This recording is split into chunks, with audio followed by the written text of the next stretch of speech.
네, 안녕하세요. 시스템 창호의 모든 것 시창모의 한준택 팀장입니다.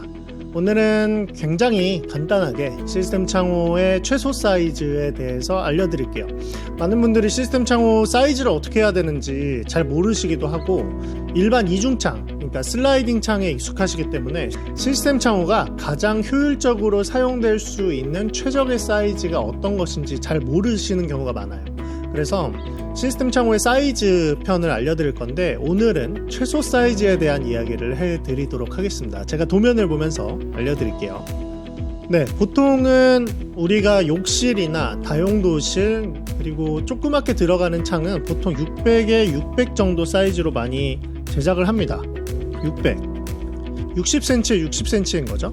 이런 형태의 사이즈를 많이 제작을 합니다. 전문가적 입장에서는 600에 600보다는 650 정도, 5cm 정도를 더 늘리시면은 훨씬 더 사용성이 좋아요.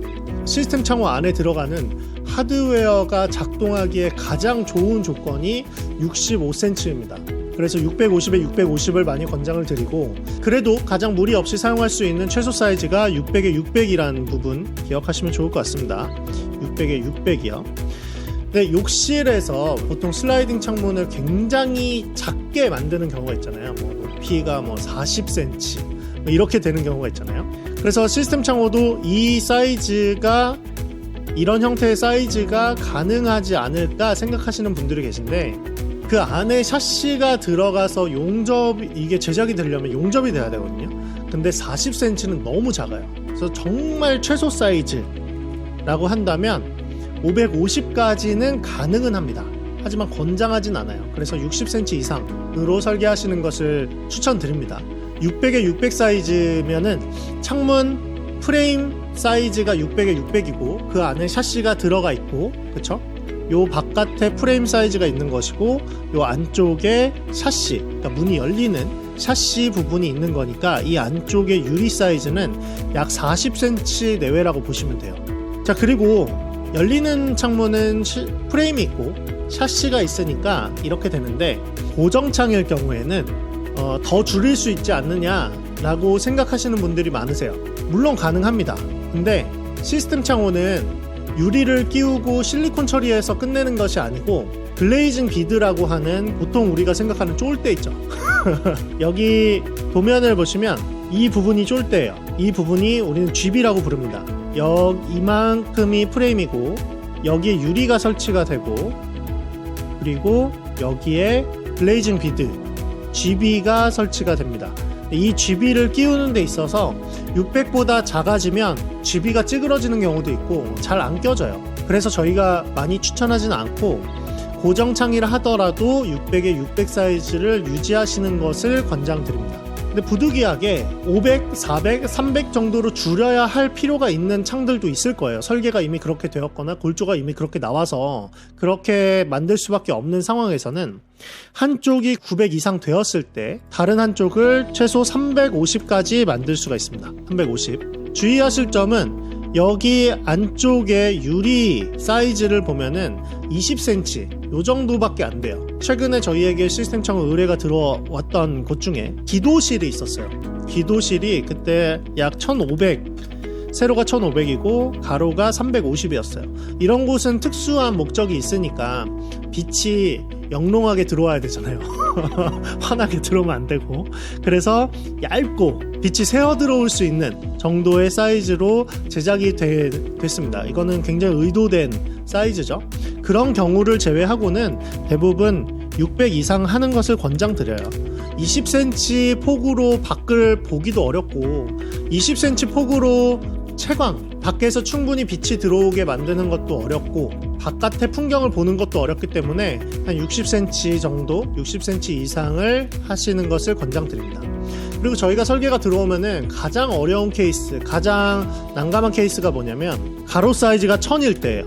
가로 사이즈가 1000일 때 이 부분을 고정창이 아닌 환기창으로 생각을 하신다면 어떤 모양이 되냐면 이런 모양이 됩니다.